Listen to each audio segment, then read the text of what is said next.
Internet technology makes access to literacy and education tools possible in even the most remote regions of the world. But one online education initiative has distinguished itself as the go-to source for students and teachers worldwide. It offers more than 5,000 video lessons. In addition, there are a host of other educational tools, like a personalized learning dashboard and thousands of practice exercises. The Khan Academy reaches over 10 million students worldwide each month.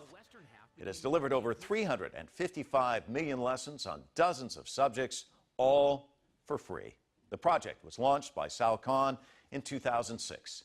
That's when he quit his job as a financial analyst and set out on a mission to accelerate learning for students of all ages. Time magazine named him as one of the 100 most influential people in the world. And Sal joins us now from San Francisco to discuss the success of Khan Academy in making free education accessible to anyone, anywhere. Sal, welcome to Full Frame. Great to be here. Let me take you back in time. Tell us this story, because I think it's a fascinating story of how you ended up where you are today. It starts pretty simple, doesn't it? Yeah, you rewind back to 2004. I was actually an analyst in an investment firm, although my background was in math and computer science.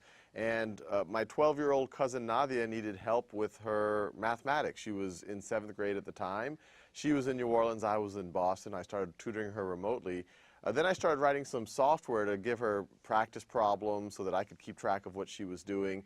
I started working with her brothers as well. Then word got around in the family that free tutoring was going on, and I found myself after about 2 years working with about 10 or 15 cousins every day after work, after school for them. And then, you know, I was showing all of this software, and all my friends knew I had this crazy project with my family. And one of my friends, Zuli Ramzan, said, "Look, Sal, you know, how are you scaling your actual tutorials?" And I said, "I'm not." And he said, "Well, maybe you might want to make some video lessons for your cousins and put them up on YouTube so they can access them whenever they want to." And I immediately thought it was a horrible idea. I said, "No, Zuli, YouTube is for cats playing piano. It's not for serious mathematics." But I went home, got over the idea that it wasn't my idea, and I gave it a shot. And long story short, those videos for my cousins, it soon became clear that people who are not my cousins were watching. And I started to get testimonials from people saying, hey, this is why they were able to pass algebra. This is why they were able to be a physics major. This is why after the military they were able to go back to school. And I just kept going and going and going. And by 2009, I had trouble focusing on my day job. I set this up as a not-for-profit with a mission of a free world-class education for anyone, anywhere. And that kind of got me to where I am now. Or got the organization. It's much more than just me now. Well, as a hedge fund analyst, you analyze things. The higher the risk, the higher the return. But there is a risk involved in jumping from that world to this one. I mean, you don't know if there's going to be a payoff. Did you have second thoughts at any point, or was it just like, I've got to do this? Oh yeah, no, it was a, you know, I enjoyed my previous career, and as you could imagine, it was, you know, it was a career that if I stayed in it, it could have become very financially rewarding. And so, you know, I didn't take the decision in 2009 to quit my job to do it, especially because there's obviously risk. You quit your job and you try something new. But in this case, it's a not-for-profit, so the reward was also, the reward was not monetary. But, you know, just the idea that, look, if I could continue to work on this stuff, at the time that I quit my job, about 100,000 people were using this site. Now it's 10 million. But I just thought, well, what if one day millions and millions of people could learn from this, if they could tap into their potential? And, you know, one model I always use for myself when I make big decisions is when I'm 80 years old and I'm thinking back on my life, what would I be really excited about? And, you know, if I could look back on my life and at least I took the shot at creating this not-for-profit that could help reach millions of people, help empower millions of people, that seemed like a pretty exciting thing. But you can imagine, I quit my job, and whenever you do anything entrepreneurial, whether it's for-profit or not-for-profit, you always are a little bit maybe overly optimistic. It took several months before really anyone noticed. I started getting actually fairly stressed that, you know, maybe I should go back to my old career if they take me. But by May of 2010, all of a sudden, some fairly important folks in Silicon Valley and beyond started to take notice and have now supported Khan Academy to the likes of Google, Gates Foundation, Ann and John Doerr. So there have been some really great supporters here. Well, taking notice, online learning businesses, I see McGraw-Hill and Pearson have approached you about doing this as a for-profit business, but you insist on this free online model. Why is that? Yeah, I don't think there's anything wrong with for-profit, but as an analyst at a hedge fund, I did appreciate that when you're a for-profit, especially if you're publicly for-profit, you have people like me calling you all the time and making sure that you make your quarterly earnings numbers and making sure that you're kind of squeezing out every ounce of profit. And typically the best way to run a for-profit business is to create value for your users. But I did see that sometimes it does skew you away from a more long-term perspective. Sometimes it doesn't, the for-profit motive doesn't always coincide with what's in the best interest of the student. And so, my motivation, it was really an emotional motivation at the time. I didn't want anyone to question our motivations. I wanted people to feel safe using the site. I wanted people to feel safe that this was always going to be non-commercial and it would stay that way for a long time. In the for-profit world, the success is you sell your company or you IPO. But for me, I was actually afraid of something like that because I'd obviously put a lot of my own energy into this, and the last thing I would want to do is sell it to someone and then they start charging people for this content, or it's not reaching as many people as possible. What separates you from the others? I mean, you can go online and find all kinds of stuff, but people are going to your site. It's become a go-to site. Why is that? Yeah, it's a question we ask ourselves at Khan Academy. And once again, it's not just me anymore. We're 60 people formally. We've actually had thousands of volunteers around the planet. And my best guess, I wasn't the first person to make math videos. I wasn't the first person to think of using software to help people learn at their own pace. My sense of what it is it's, people appreciate the tone of the site. People appreciate the tone of the content. It's very approachable. It's conversational. I think it was a blessing that I started making it for my cousins. It allowed me to not, kind of think, hey, these are just people I care about. How would I explain mathematics or physics or chemistry to them?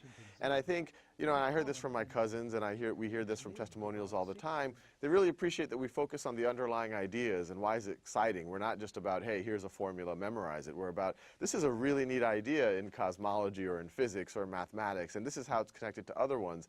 And when you draw those connections, and this is something I felt in my own education, then all of mathematics starts to feel really not only intuitive, but it starts to seem beautiful.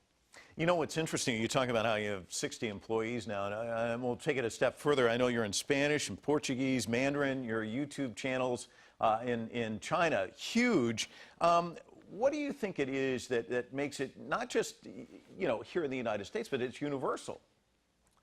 Yeah, well, I think as soon as you go into the rest of the world, there's even a bigger need for this. One, as I said, I'm not the first person to make math videos in English. There was probably hundreds of people who did it before me. But in other languages, there's a lot less content. And as much as people sometimes, compare the U.S. education to other education systems, and we compare test scores and all the rest, the U.S. education does have a kind of a more personal, less rigid feel to it. And so I think some of the appeal of it in other countries is, wow, people tell us, hey, we didn't realize that math could be fun like this. We didn't realize it could be approachable like this, that it didn't have to be this really stressful experience.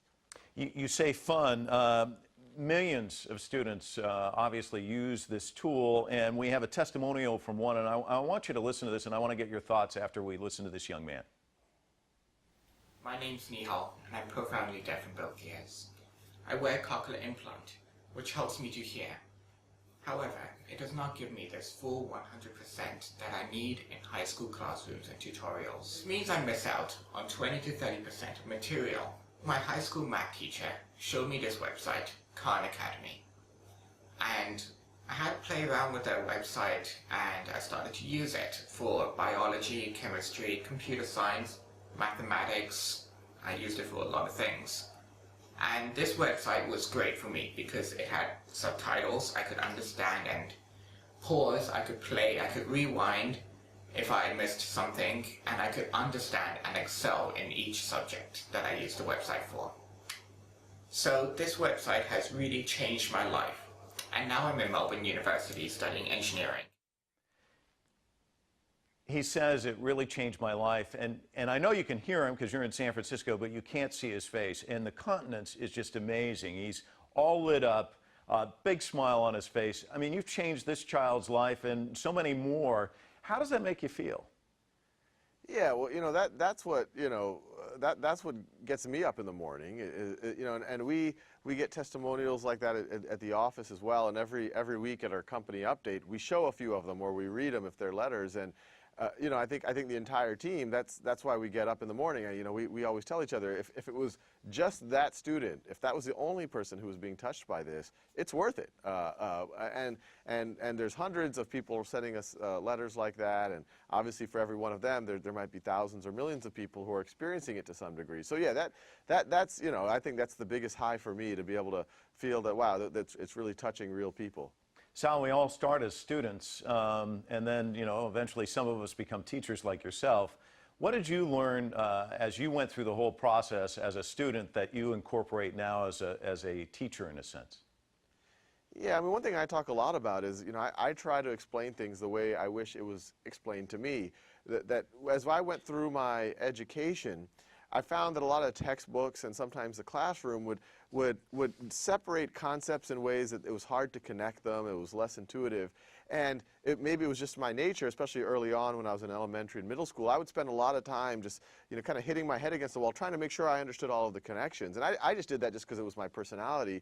But then later on, as I went into high school and in college, I started to appreciate how important that really good foundation was. That if you drew the connections well in algebra, then calculus became really intuitive. If you drew the connections well in arithmetic, then algebra became intuitive.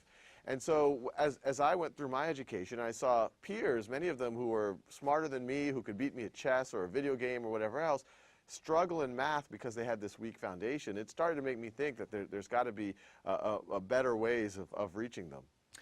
You know, Bill Gates has said the world would be a better place if we focused more on education, and certainly here in the United States you see these actors, actresses, athletes making tons of money. You see teachers who are struggling, and many of them going to the stores and buying school supplies because there's just not there for them.